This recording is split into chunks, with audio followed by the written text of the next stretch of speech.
अरहंतो भगवंत इंद्र महिता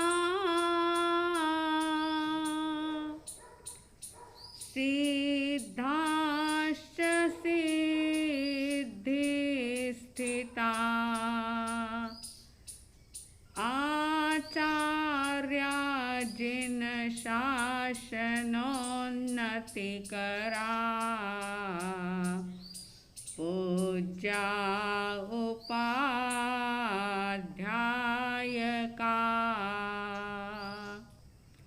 श्री सिद्धांत सुपाठका मुनिवरा रत्नत्रयाराधका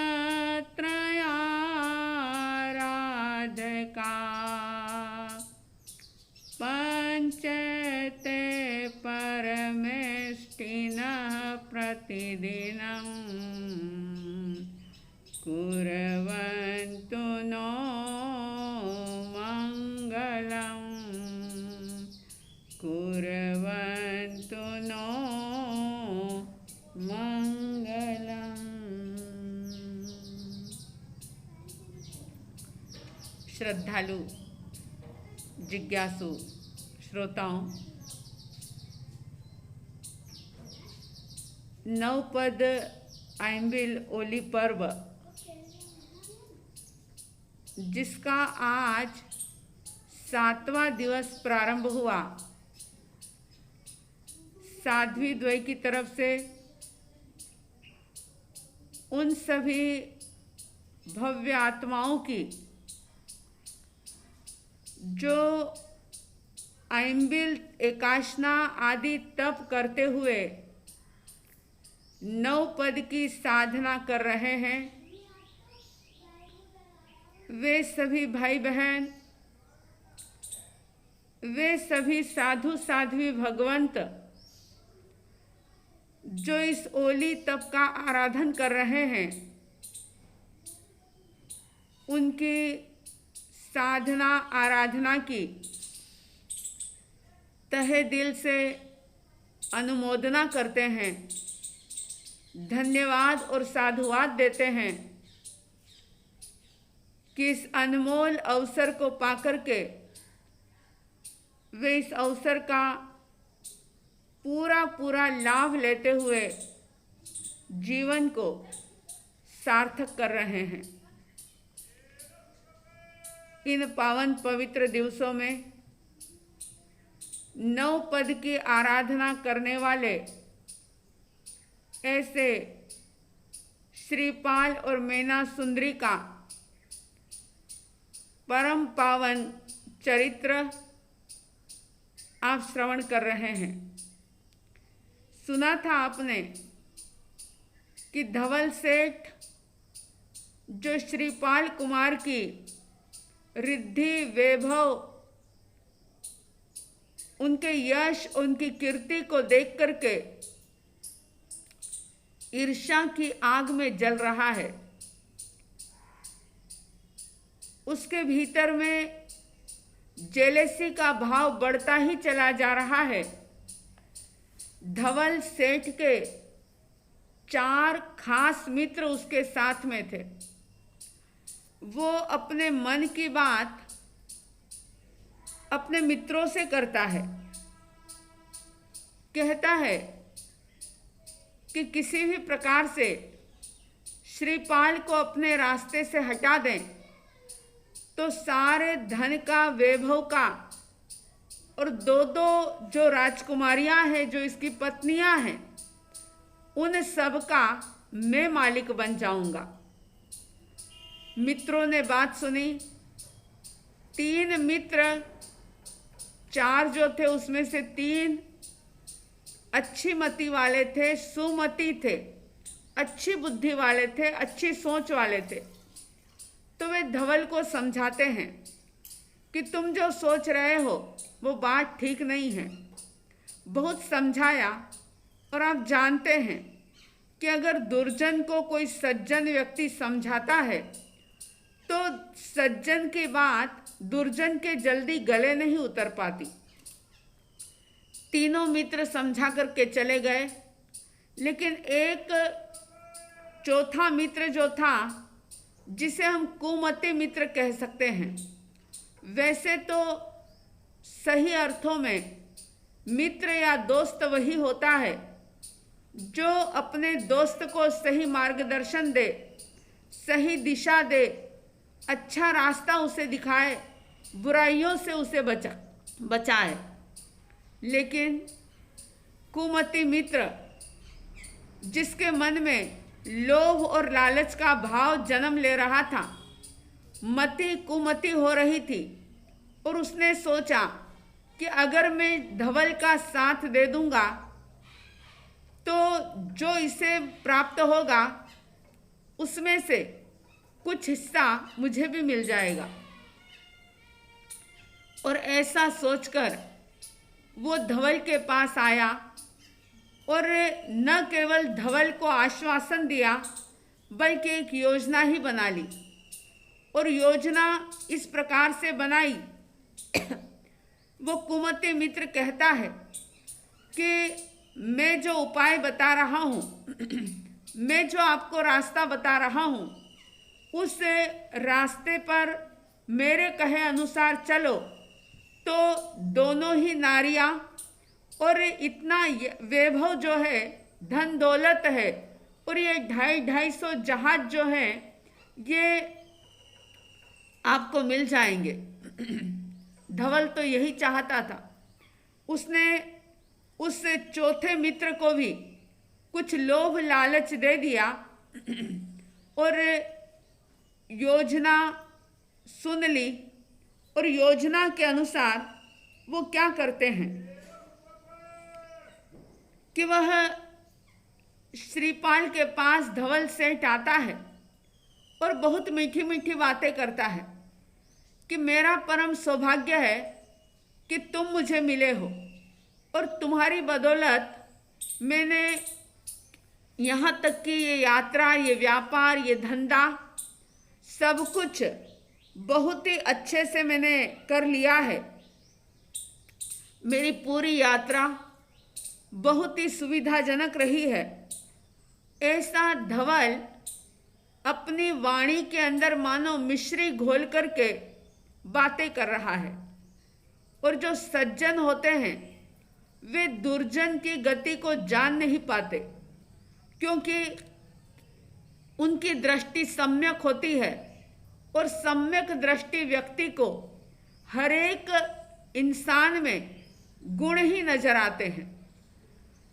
धवल सेठ की कपट भरी बातें श्रीपाल कुमार समझ नहीं पाए, और श्रीपाल कुमार जो कि अपने नवपद के स्मरण में अपने धर्म ध्यान के अंदर लीन बने हुए थे, इधर कुमित्र के कहे अनुसार उसने क्या किया कि एक जहाज के कोने में एक खाट बंधवा दिया। खाट बंध जाता है, कुमति मित्र का पूरा सहयोग धवल को मिल रहा है। खाट बांध दिया गया और उस खाट के ऊपर धवल बैठा है और समंदर को देख रहा है। समंदर की शोभा निहारते निहारते, क्योंकि मन में तो चोर घुसा हुआ था, मन में षड्यंत्र का भाव चल रहा था, योजना चल रही थी, और अचानक धवल जोर से चिल्लाता है कि अरे आओ आओ, मैं ये क्या देख रहा हूँ। पानी के अंदर, समंदर के अंदर एक बहुत बड़ा मगर है, लेकिन उस मगर के 8 मुंह हैं जो आज तक मैंने नहीं देखा। धवल सेठ इतना आश्चर्य से भर करके और जोर से चिल्लाता हुआ कहता है, और श्रीपाल को विशेष रूप से बुलाता है कि आओ श्रीपाल, ये अद्भुत नज़ारा तो देखो। मैंने जीवन में कभी ऐसा देखा नहीं कि एक मगर हो और उसके 8 मुंह हो। मगर तो सबने देखे हैं, लेकिन 8 मुंह वाला ये मगर जो मैं पहली बार देख रहा हूँ, आओ जल्दी देखो। श्रीपाल भी आ जाते हैं और श्रीपाल कहते हैं मुझे दिखाई नहीं दे रहा। तो धवल उस खाट से नीचे उतरता है और कहता है देखो मेरे स्थान पर बैठो, इस खाट पर बैठो तो तुम्हें वो मगर दिखाई देगा। धवल की बात सुनकर के श्रीपाल कुमार सहज सरल भाव से उस खाट के ऊपर बैठ जाते हैं। जैसे ही श्रीपाल कुमार खाट पर बैठे, धवल नीचे उतरा और योजना के अनुसार कुमति मित्र ने क्या किया कि वो जो खाट बंधा हुआ था उसकी डोरी रस्सी जो थी उसे काट दी। जैसे ही रस्सी कटी, श्रीपाल कुमार को एकदम से धवल सेठ ने धक्का दिया, रस्सी काट दी और श्रीपाल समंदर के अंदर गिर गए। लेकिन ज्ञानियों की, धर्मात्माओं की ये विशेषता होती है कि वे किसी भी परिस्थिति के अंदर घबराते नहीं। श्रीपाल समंदर के अंदर गिर जाते हैं। धवल की इस प्रकार की प्रवृत्ति को देख करके ऐसा लगता है कि इंसान के पाक दामन में आज शैतान सोया है। इंसान के पाक दामन में आज शैतान सोया है और आसमां भी कांप उठा है मानव के कारनामों से, कि आसमां भी कांप उठा है मानव के कारनामों से। सचमुच इंसान के आकृति में जब व्यक्ति शैतान बन जाता है और जो कारनामे वो कर लेता है, आसमां भी कांप जाता है। आप देखते हैं कि आकाश में सूर्य और चांद जो स्वयं प्रकाशित होते हैं और पूरी जगती को भी प्रकाश देते हैं, आलोक देते हैं।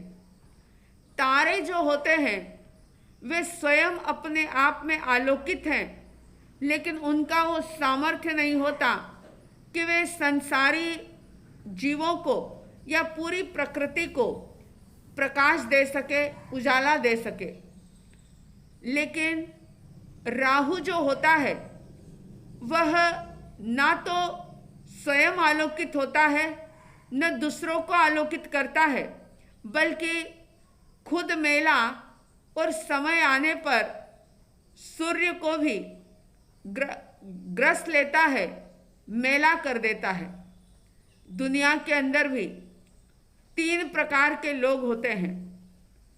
कुछ व्यक्ति ऐसे होते हैं जो सूर्य और चांद के समान स्वयं भी आलोकित प्रकाशित होते हैं और दुनिया को भी उजाला बांटते हैं, प्रकाश बांटते हैं, सही मार्ग देते हैं। कुछ लोग ऐसे होते हैं जो तारों के समान, वे ज़्यादा प्रकाश बांट नहीं सकते लेकिन स्वयं आलोकित होते हैं। ऐसे लोगों का स्वयं का जीवन बहुत शांति के साथ बीतता है। वे ज़्यादा उपकार, भलाई आदि नहीं कर पाते, लेकिन अपने आप को कभी भी दुर्जन नहीं बनाते। ऐसे लोग जो तारों के समान होते हैं। लेकिन बहुत सारे लोग ऐसे हैं जो राहु और केतु की तरह जीते हैं और स्वयं भी अपनी दुष्प्रवृत्तियों से अपने जीवन को बर्बाद करते हैं और साथ ही साथ दूसरे लोगों को भी दुखी करते हैं, परेशान करते हैं, पीड़ित करते हैं। ऐसे लोग जो कि बहुत ज़्यादा अशुभ कर्मों का बंध करके दुख को झेलने के लिए दुर्गतियों के अंदर परिभ्रमण करते रहते हैं। धवल सेठ जिसकी प्रवृत्ति राहु केतु के समान थी। श्रीपाल कुमार को समंदर के अंदर उसने धक्का दे दिया और इसके पीछे अगर आप देखें तो एकमात्र ईर्ष्या की आग, द्वेष की आग और दूसरों के धन पर, वैभव पर नजर, दूसरों के सुख को देख करके खुद दुखी हो रहा है। स्वयं मेहनत करके पाना नहीं चाहता, लेकिन दूसरों की संपत्ति को मैं हड़प लूं और मैं धनवान और ज्यादा बन जाऊं, ऐसी बुरी भावना से धवल सेठ ग्रसित था और उसने इस प्रकार का कृत्य किया। अब क्या होता है कि जैसे ही श्रीपाल कुमार पानी के अंदर गिरते हैं, समंदर के अंदर गिरते हैं, तो उनके पास तो 9 पद की शक्ति थी, 9 पद का सहारा था।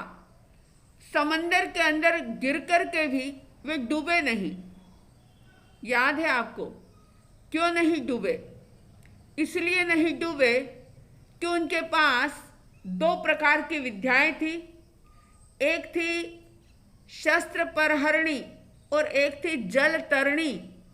जल तरणी का मतलब ये था वो विद्या अगर किसी के भी पास हो तो वह व्यक्ति कितने भी गहरे पानी के अंदर क्यों न चला जाए, लेकिन वो कभी डूब नहीं सकता उस विद्या के प्रभाव से। श्रीपाल कुमार के पास जल तरणी विद्या भी थी और उसके साथ 9 पद की श्रद्धा और आस्था भी थी। उन्होंने उस समय धवल के बारे में नहीं सोचा। अगर कोई साधारण इंसान होता तो वो द्वेष बुद्धि करता कि धवल ने मुझे गिरा दिया। ऐसी कोई भावना उनके भीतर में नहीं जन्मी, क्योंकि कर्म सिद्धांत को जानने वाले थे। 9 पद का जाप करते करते उनके भीतर में इतनी शुद्धि का भाव आ गया था कि वे किसी को भी दोषी तो ठहराते ही नहीं थे। जानते थे कि मेरे अपने कर्मों का उदय है। देखिए 9 पद का स्मरण करने से क्या होता है, कहा है चरित्र के अंदर, सर्प होय पुष्प की माला, आग बने झट पानी। सर्प होय पुष्प की माला, आग बने झट पानी। पुण्यवंत प्राणी नित पावे, पुण्यवंत प्राणी नित पावे। पग पग रिद्धि सारी हो, श्रीपाल नरेश्वर। समर्यो परमेष्टि नव पद प्रेम से, श्रीपाल नरेश्वर। समर्यो परमेष्टि नव पद प्रेम से। 9 पद का स्मरण करते हैं समंदर के अंदर श्रीपाल कुमार, और देखिए कैसे प्रतिकूल संयोग भी अनुकूलता के अंदर बदल जाते हैं। एक मगर की पीठ पर बैठ करके उन्होंने समंदर तैर लिया और वे जहां किनारे पर पहुंचे, वह किनारा जो था वो कंकु द्वीप था। कंकु द्वीप तट पर वो पहुंच जाते हैं और क्योंकि बहुत लंबा सफर हो गया था, पेड़ के नीचे वे विश्राम करते हैं। एक बगीचे में जाकर के समंदर के पास ही जो नंदनवन था वहां जाकर के लेट जाते हैं। अब पुण्य जो होता है वह बहुत बलवान होता है।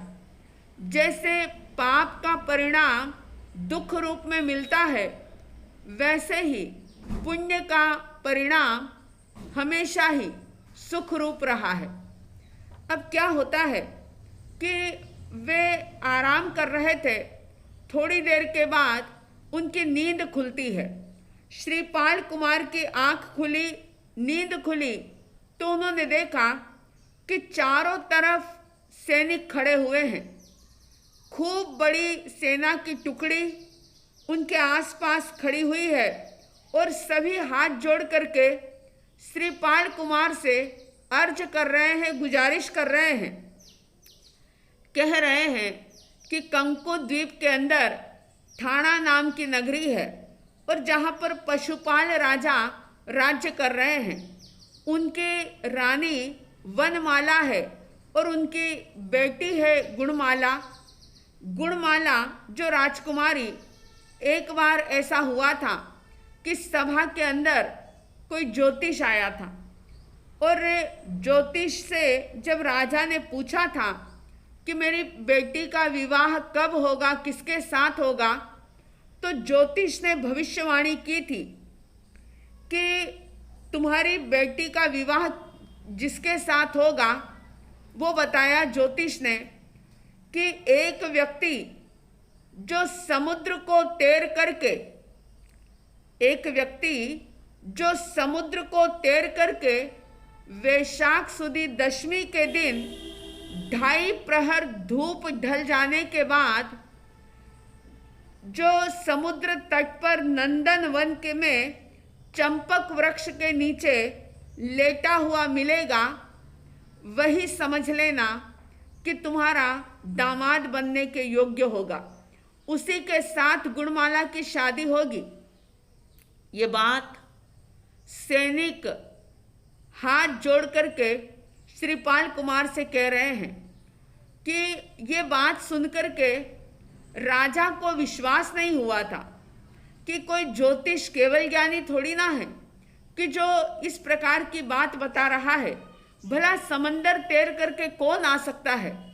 आज वैशाख शुक्ला दशमी का दिन है और राजा ने यही देखने के लिए हमें भेजा है कि जाओ देख कर आओ कि ज्योतिष की भविष्यवाणी सही साबित हो रही है या नहीं हो रही। साथ ही साथ एक बड़ा ही सुंदर अश्व भेजा है राजा ने, इस पर आप विराजमान होकर के राजा के आदेश का पालन करते हुए हमारे साथ चलो। जब श्रीपाल कुमार उनके साथ जाते हैं तो राजा कहते हैं कि आप गुणवान हैं और मेरी बेटी को आप स्वीकार करें, मैं गुणमाला का विवाह आपके साथ करना चाहता हूँ। बड़े ही महोत्सव के साथ गुणमाला का विवाह श्रीपाल कुमार के साथ होता है और श्रीपाल उस नगरी के अंदर पशुपाल राजा के दामाद बनकर के बड़े ही सुख वैभव के साथ वहां पर रह रहे हैं। गुणमाला अपने पति श्रीपाल से पूछती है कि क्या बात है, आप कहाँ के हो, क्या हो। सारी उनसे बातें जब होती है तो श्रीपाल कुमार अपनी सारी बात बताते हैं और ये कहते हैं कि कर्म योग से मैं समंदर में गिरा था। कितनी महानता होती है महान लोगों की कि निमित्त को कितना निर्दोष मानते हैं वो। कहना सरल है निमित्त को निर्दोष मानना, याद रखना भी हर व्यक्ति के लिए सहज और सरल हो सकता है कि निमित्त हमेशा निर्दोष होता है। लेकिन जब ऐसी परिस्थितियां जीवन के अंदर घटित होती है तब व्यक्ति इसको कितना जी पाता है, सचमुच वही मायना रखती है बात। श्रीपाल कहते हैं कि मैं अपने कर्मों के उदय के कारण से, कर्म योग से समंदर के अंदर गिर गया था और ऐसे श्रीपाल का जीवन बड़ा ही सुख के साथ बीत रहा था। अब क्या होता है, कहूँ जहाज की श्रोता सुन जो, धवल हुआ खुशहाल। कहूँ जहाज की श्रोता सुन जो, धवल हुआ खुशहाल।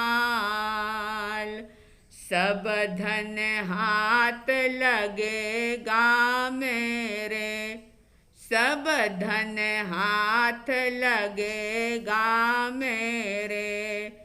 सुंदर दोनों बाला हो श्रीपाल नरेश्वर। समर्यो परमेष्टि नव पद प्रेम से श्रीपाल नरेश्वर। समर्यो परमेष्टि नव पद प्रेम से। धवल, जो कि नाम से तो धवल था लेकिन दिल उसका काला था, कपट भरा हुआ था कूट कूट करके उसके अंदर में। अंदर से खुश हो रहा है और ऊपर से रोने का नाटक कर रहा है, जोर जोर से रोता है। और दासी को, जिसको कि समझा रखा था धवल ने, धवल की दासी मदन सेना और रेन मंजूषा के पास जाती है और सारी हकीकत बताती है कि ऐसे श्रीपाल कुमार समंदर के अंदर गिर गए हैं। दोनों ही उनकी पत्नियां, आप समझ सकते हैं कि उन पर क्या बीती होगी। बिल्कुल अनजानी जगह पर है, अनजाने लोगों के बीच में है और श्रीपाल कुमार के समंदर के अंदर गिरने की सूचना उनको मिल रही है। सारे ही लोग अलग अलग प्रकार से उन दोनों ही रानियों को धैर्य बंधाते हैं, आते हैं, सहानुभूति देते हैं, सांत्वना देते हैं। धवल सेठ भी आता है, सांत्वना देता है, झूठी तसल्ली देता है और थोड़ी देर के बाद वो कहता है कि देखो, जो होना था वो तो हो गया और मरने वालों के साथ कोई मर नहीं सकता। आखिर श्रीपाल तो चला गया और श्रीपाल जो था वो तो मेरा नौकर था। धवल सेठ ने सोचा कि श्रीपाल तो अब समंदर के अंदर मर ही गया होगा, तो वो कहता है उन रानियों से कि श्रीपाल तो मेरा नौकर था, सेठ तो मैं हूँ, मालिक तो मैं हूँ, तुम निर्भय होकर के मेरे साथ रहो। मेरे यहाँ पर धन के भंडार भरे हुए हैं, किसी भी प्रकार की कोई भी कमी तुम्हारे जीवन में कभी भी नहीं आएगी और आज से मुझे तुम अपने पति के रूप में स्वीकार कर लो। लोभ लालच दिया और श्रीपाल के मरने की बात भी कही और साथ में बेशर्मी की हद पार करते हुए ये कह दिया कि कोई बात नहीं, तुम मुझे अपने पति के रूप में स्वीकार कर लो। दोनों राजकुमारियां, रानियां धवल को धिक्कारती है, फटकार लगाती है और लेकिन उनकी फटकार का, उन दोनों की डांट का उस ढीठ उस धवल सेठ के ऊपर जरा सा भी असर नहीं होता है। दोनों रानियां विचार करती है कि अब क्या किया जाए। 9 पद का स्मरण करती है, नौकार मंत्र का जाप करती है और ऐसा श्रद्धा और समर्पण के साथ धर्म का शरणा स्वीकार करती है कि उनके उस स्मरण से देवों की गद्दी हिल जाती है। जो शील रक्षक देवी देवता होते हैं, जो शीलवान की रक्षा करने के लिए हमेशा ही उद्यत रहते हैं, तत्पर रहते हैं, ऐसे शील सहाई देवी देवता आयाले परिवार। शील सहाई देवी देवता आया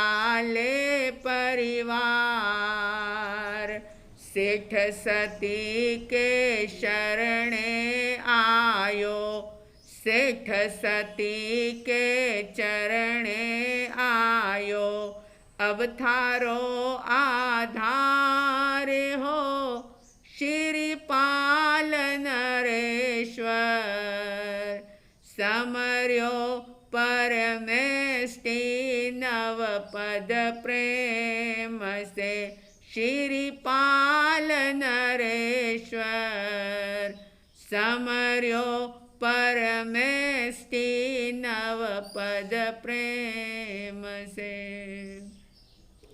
सुना है आपने कि देवावीतम नमम संति जस धम्मे सयामणो, जिसका मन धर्म में लगा रहता है, जिसके भीतर में श्रद्धा का भाव होता है, इंसान तो क्या देवता भी उसके दास बन जाते हैं।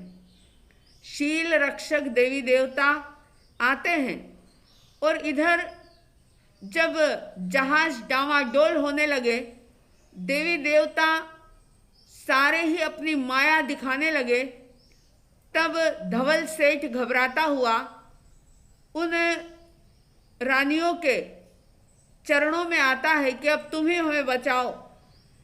देवों के प्रभाव से बादल जोर जोर से गरजने लग जाते हैं, बिजलियां चमकने लग जाती है, समंदर के अंदर मानो तूफान आ जाता है, सारे ही लोग घबराने लग जाते हैं और चक्रेश्वरी देवी प्रकट होकर के उन दोनों ही रानियों को यानी रेन मंजूषा और मदन सेना को कहती है कि बेटी तुम चिंता मत करो, तुम्हारे पति जो हैं वो राज्य का सुख, लक्ष्मी का सुख भोग रहे हैं, वो जहाँ भी हैं सुरक्षित हैं। और इतना कहकर के उन्होंने 2 फूलों की मालाएं शील की रक्षा के लिए उन रानियों को दे दी और साथ ही साथ ये भविष्यवाणी कर दी, 1 मास में मिलेंगे तुमको, रहो तुम सुख के माय। 1 मास में मिलेंगे तुमको, रहो तुम सुख के माय। दोनों को दी माला फूल की, दोनों को दी माला फूल की, गुण दीना बतलाय हो श्रीपाल नरेश्वर। समर्यो परमेष्टि नव पद प्रेम से श्रीपाल नरेश्वर। समर्यो परमेष्टि नव पद प्रेम से।